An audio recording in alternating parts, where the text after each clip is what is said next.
Most financial losses don't look like mistakes. They look like caution word taken for too long.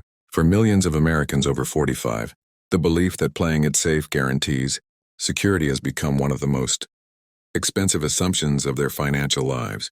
For decades, conservative investing was sensible. Stable employment, predictable pensions, lower healthcare costs, and shorter retirements all supported a low-risk, preservation-first mindset.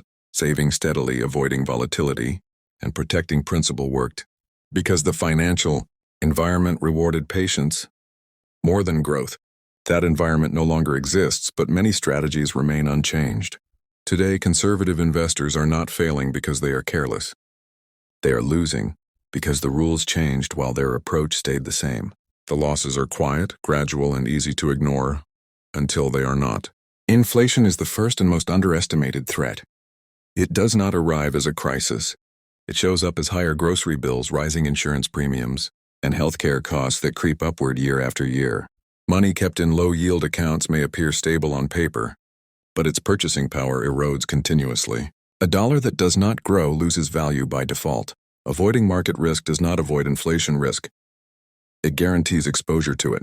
Over time, inflation turns conservative portfolios into shrinking tools.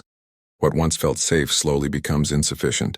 The danger is not a sudden drop in account value, but the gradual realization that savings buy less every year. By the time this becomes obvious, recovery options are limited. Longevity compounds this problem. Americans are living longer than previous generations planned for, and that additional time carries a financial cost. Retirement is no longer a short transition. It can last 20 or 30 years. Traditional conservative strategies were built for shorter retirements, with fewer years of withdrawals and lower medical expenses. When time extends, underperformance becomes risk. A portfolio that grows slowly may survive 10 years of retirement. It may struggle over 20. Over 30, it becomes fragile. Longevity turns caution into constraint. What feels conservative at 65 can become restrictive at 75 and dangerous at 85. Rising costs further stress these strategies, particularly expenses that cannot be postponed or reduced. Healthcare is the most obvious example. Medical costs tend to rise faster than inflation, and they increase as people age. Insurance premiums, prescription costs, and long-term care considerations place pressure on fixed or slowly growing income streams. These are not optional expenses, and they rarely decline over time. Housing costs also persist longer than expected. Property taxes rise. Maintenance increases. Downsizing does not always deliver the savings people anticipate, and renters remain exposed to market increases. Many conservative plans assume spending will decline in retirement. In reality, essential expenses often move in the opposite direction. This creates an illusion of safety.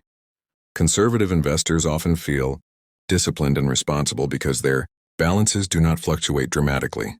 But true safety is not the absence of volatility. It is the ability to withstand reality.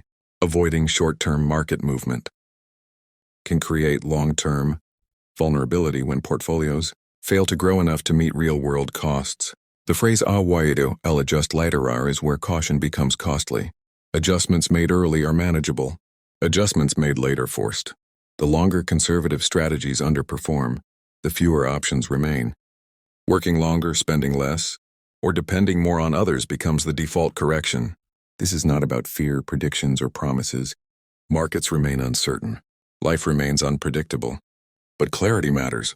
Recognizing that inflation erodes, longevity extends, and costs rise allows for more realistic planning.